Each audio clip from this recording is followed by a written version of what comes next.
കഴിഞ്ഞ ദിവസം ഞാനൊരു റീല് കണ്ടു, മനോഹരമായ റീല്. നമുക്ക് കേട്ടു നോക്കാം. ബൈബിളിലെ ഒരു വാക്യമാണ് എൻ്റെ ലൈഫിൽ മാനിഫെസ്റ്റേഷൻ ഭയങ്കര എളുപ്പമാക്കി മാറ്റിയത്. ബൈബിളിൽ ഈ വാക്യം പറഞ്ഞു കഴിഞ്ഞാൽ നമുക്കും നമ്മുടെ ലൈഫിൽ എന്ത് വേണേലും മാനിഫെസ്റ്റ് ചെയ്തെടുക്കാൻ സാധിക്കും.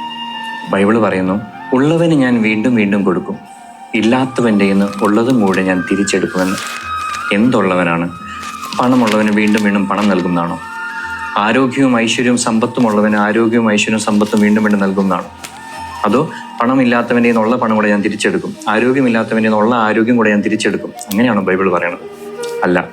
നന്ദി, ഗ്രാറ്റിറ്റ്യൂഡ്.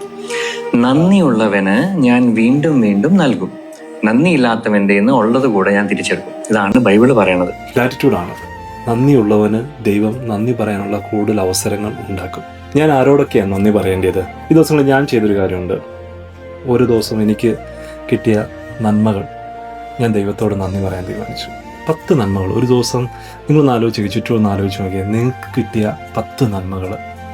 ചിലപ്പോൾ ഇന്നിട്ടേക്കുന്ന ഷർട്ടിനായിരിക്കും, ദൈവമേ എനിക്ക് നല്ലൊരു ഷർട്ട് തന്നതിനായി നന്ദി, എനിക്ക് ഈ പേന തന്നതിന് നന്ദി, എനിക്ക് എഴുതാൻ നല്ലൊരു ബുക്ക് തന്നതിനായി നന്ദി. ചെറിയ കാര്യങ്ങൾ, വലിയ കാര്യങ്ങൾക്കല്ല, ചെറിയ കാര്യങ്ങൾക്ക്.